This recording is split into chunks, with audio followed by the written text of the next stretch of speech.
Morning, सुप्रभात, नमस्ते। स्वागत है आपका मनी 9 पर। मैं हूं मीनू शर्मा और आप देख रहे हैं पर्सनल फाइनेंस से जुड़ी खबरें और ये शो है मनी मॉर्निंग। चलिए शुरू करते हैं आज का खबरों का सफर। देश में उधार लेकर यानी क्रेडिट कार्ड से शॉपिंग करने वालों की संख्या बढ़ गई है। इस वजह से मासिक आधार पर क्रेडिट कार्ड खर्च में भी बढ़ोतरी देखी गई है। अगस्त में क्रेडिट कार्ड खर्च 1.5 लाख करोड़ रुपए के रिकॉर्ड स्तर पर पहुंच गया। जुलाई में क्रेडिट कार्ड से खर्च 1.45 लाख करोड़ रुपए रहा था। टियर 2 और टियर 3 शहरों में बढ़ती खपत के कारण खर्च में सालाना आधार पर 32% की वृद्धि दर्ज की गई। 30 अगस्त तक क्रेडिट कार्ड की संख्या बढ़कर 9.13 करोड़ हो गई, जो इससे पहले 31 जुलाई को 8.99 करोड़ थी।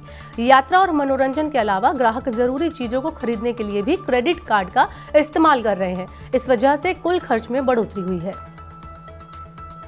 यूटीआई म्यूचुअल फंड ने एक नया fund offer UTI innovation fund launch किया है। ये एक ओपन एंडेड इक्विटी स्कीम है जो इनोवेशन ओरिएंटेड बिजनेस में इन्वेस्ट करेगी।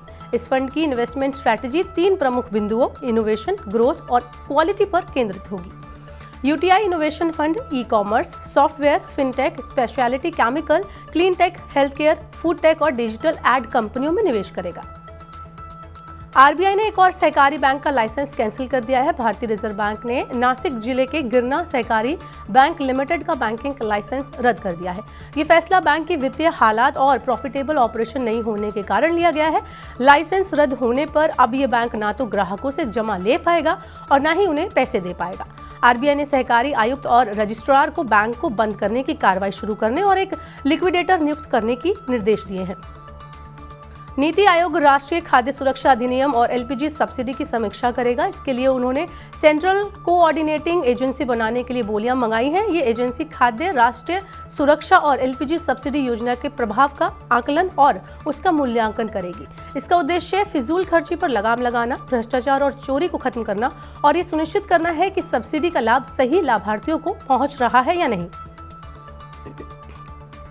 गर्मी और ह्यूमिडिटी की वजह से बिजली की मांग बहुत ज्यादा बढ़ गई है। ऐसे में घरेलू कोयला आधारित पावर प्लांट्स को सितंबर महीने में ज्यादा कोयले का आयात करना पड़ सकता है। चालू वित्त वर्ष की दूसरी छमाही में 70 लाख टन कोयले की शॉर्टेज होने की आशंका है। इसलिए बिजली मंत्रालय पावर प्लांट से घरेलू कोयले के साथ आयातित कोयले की ब्लेंडिंग की मात्रा बढ़ाने को कह सकता है। अभी 3% आयातित कोयले की ब्लेंडिंग की जा रही है, जिससे बढ़कर अब 4% किया जा सकता है। Internet search engine Google Bharat में भूकंप अलर्ट सेवा शुरू करेगा। ये सेवा एंड्रॉइड स्मार्टफोन में सेंसर का उपयोग करके भूकंप का अनुमान और उसकी तीव्रता का पता लगाने का काम करेगी। गूगल ने राष्ट्रीय आपदा प्रबंधन प्राधिकरण और राष्ट्रीय भूकंप विज्ञान केंद्र के साथ मिलकर भारत में एंड्रॉइड भूकंप अलर्ट सिस्टम पेश किया है। इसके जरिए एंड्रॉइड स्मार्टफोन यूजर्स अपने क्षेत्र में भूकंप आने की ऑटोमेटिक सूचना हासिल कर सकेंगे। कीमतें बढ़ने के बावजूद सॉवरेन गोल्ड बॉन्ड्स की मांग नई ऊंचाइयों पर पहुंच गई है। सॉवरेन गोल्ड बॉन्ड के दूसरे चरण में 6,914 करोड़ रुपए मूल्य के record 11.67 tonne sovereign gold bond खरीदे गए।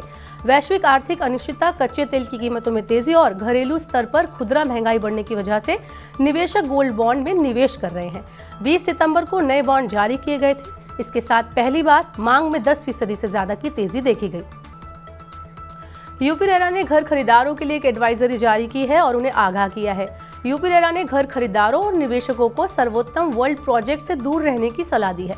रेरा ने सर्वोत्तम वर्ल्ड के विज्ञापन को भ्रामक और कपटपूर्ण बताया है। रेरा ने कहा है कि विज्ञापनों में जो रेरा का नंबर इस्तेमाल किया जा रहा है वह किसी अन्य प्रोजेक्ट का नंबर है। सर्वोत्तम वर्ल्ड की कोई परियोजना रेरा के पास पंजीकृत नहीं है, इसलिए ग्राहक और निवेशकों की इस परियोजना से दूर रहने में ही भलाई है।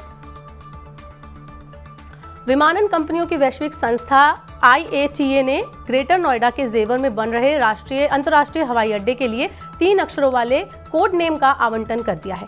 IATA ने नोएडा अंतर्राष्ट्रीय हवाई अड्डे के लिए DXN कोड नेम आवंटित किया है। दुनिया भर में करीब 300 एयरलाइंस का प्रतिनिधित्व करने वाला IATA किसी हवाई अड्डे की विशिष्ट पहचान को सुनिश्चित करने के लिए 3 अक्षर का कोड नेम जारी करता है।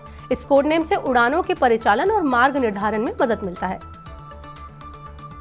शिक्षा प्रौद्योगिकी कंपनी बायजू ने फिर एक बार बड़ी छटनी होने जा रही है। कंपनी विभिन्न इकाइयों में मांग को देखते हुए स्थिति का आंकलन कर रही है। करीब 1000 लोग पहले ही नोटिस पीरियड पर काम कर रहे हैं। इस पूरी कवायद से करीब 3500 कर्मचारी प्रभावित हो सकते हैं। सूत्रों का कहना है कि बायजूस की आखिरी छटनी होगी। छटनी का ये चरण अक्टूबर अंत तक पूरा हो जाएगा। बायजू ने भारत में नई सीईओ अर्जुन मोहन अगले कुछ हफ्तों में छंटनी की इस प्रक्रिया को पूरा करेंगे। अब आज की आखिरी खबर है, आरबीआई के रुपे क्रेडिट कार्ड को यूपीआई के साथ लिंक करने की अनुमति देने के बाद देश में रुपे क्रेडिट कार्ड की मांग बहुत ज्यादा बढ़ गई है। यूपीआई इंटीग्रेशन के बाद भारत के टियर 2, 3 और 4 शहरों में रुपे क्रेडिट कार्ड की मांग तेज से बढ़ी है। ZTE ने सितंबर तिमाही के दौरान जितने क्रेडिट कार्ड जारी किए हैं उनमें 37% रुपे कार्ड है। मास्टर कार्ड की संख्या 32% और वीजा कार्ड की संख्या 31% रही।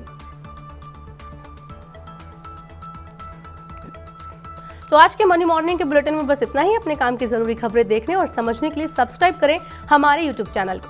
पर्सनल फाइनेंस से जुड़ी खबरों को आप पढ़ना चाहते हैं तो हमारी वेबसाइट www.money9.com पर आप जाएं और यहां पर आप 7 भाषाओं में पढ़ पाएंगे, समझ पाएंगे पर्सनल फाइनेंस से जुड़ी खबरों को। वहीं अगर आप खास कार्यक्रम देखना चाहते हैं और आपने मनी 9 के ऐप को अब तक डाउनलोड नहीं किया है तो तुरंत डाउनलोड कर लीजिए। साथ ही बने रहिए मनी 9 के साथ। नमस्कार।